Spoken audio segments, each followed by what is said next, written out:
দালাল আছে নহয় বহুত, যেনেকৈ হীৰাচৰণী এজন দালাল, তেওঁতো এনেকুৱা এজন দালাল, ঠিক 2 নম্বৰী কৰি পেলাই 2 নম্বৰী চাৰ্টিফিকেট লৈ পেলাই আমাৰ মাজত বড়ো অনাবড়ো পাৰ্থক্য আনিলে। বড়োসকলক লৈ পেলাই হাগ্ৰামাই পলিটিক্স কৰিলে, অনাবড়োসকলক লৈ পেলাই মানে হীৰাচৰণীয়া ডাঙৰে পলিটিক্স কৰিলে। আৰু মানে নহয়, গাখীৰ বেছি ভোট পোৱা ব্যক্তিটো হাগ্ৰামাই হয় না, সেইটো হাগ্ৰামাৰ দালাল হয়। তাৰপিছত 1 নম্বৰ মানে এনেকুৱা চৰিত্ৰৰ মানুহ, যি চৰিত্ৰটো মুছলমান সমাজতে বিচাৰি নাপাব। তেনেকৈ এজন ব্যক্তি মুছলমানক কিমান ঠগি আহিলে, টাইছলৰ নিচিনা এজন ব্যক্তিয়ে তেওঁ আন্দোলনৰ নামত আন্দোলন কৰি পেলাই মুছলমান জাতিক বিভিন্ন মানে হেৰিত ৰখাই পেলাই ছিন্ন ভিন্ন কৰিলে। তেনেকুৱা এজন ব্যক্তিৰ কথা আজি মুছলমান সমাজে নকয়।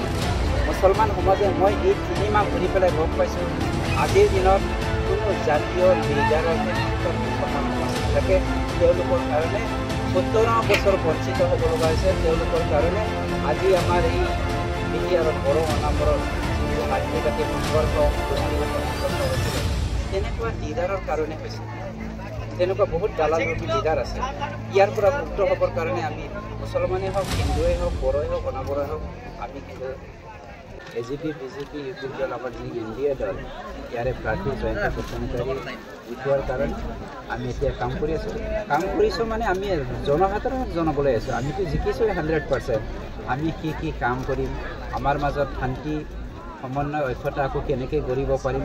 যি শান্তি সমন্বয় ঐক্যতাটো হাগ্ৰামাই ধ্বংস কৰিছে, আৰু ধ্বংস কৰি পেলাই মই এটা কথা অথনিও ক'লোঁ যে হাগ্ৰামাই যেনেকৈ ৰুক্মিণীৰ বস্ত্ৰ হৰণ হৈছিলে, সকলো জাতি জনগোষ্ঠীৰ কিন্তু হৃদয়ৰ বস্ত্ৰ কিন্তু তেওঁ হৰণ কৰিছিল।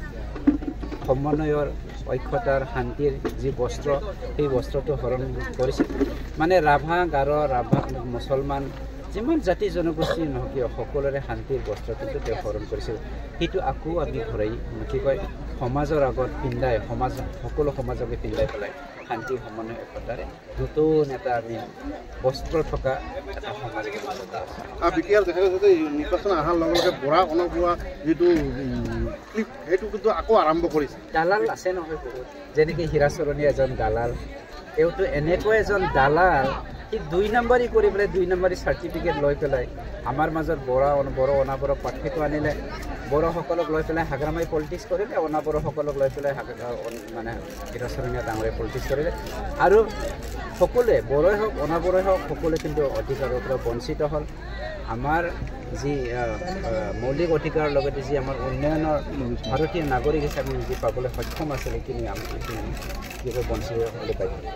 কালি দেখা গৈছে যে ABMৰ সভাপতি টাইছন হুচেইনে কৈছে যে প্ৰমোদ বড়োৱে আৰ্টিফিচিয়েল শান্তিৰ কথা কয়, আৰু চেল্ফ হেল্প গ্ৰুপৰ কথা দেখে মাইনৰিটিৰ ভোট ল'বলৈ চেষ্টা কৰিছে।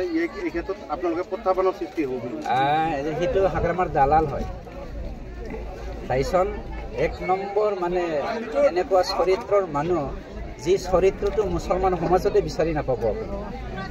তেনেকৈ এজন ব্যক্তি মুছলমানক কিমান ঠগি আহিলে, টাইছলৰ নিচিনা এজন ব্যক্তিয়ে তেওঁ আন্দোলনৰ নামত আন্দোলন কৰি পেলাই মুছলমান জাতিক ভিন্ন মানে হেৰিত ৰখাই পেলাই ছিন্ন ভিন্ন কৰিলে।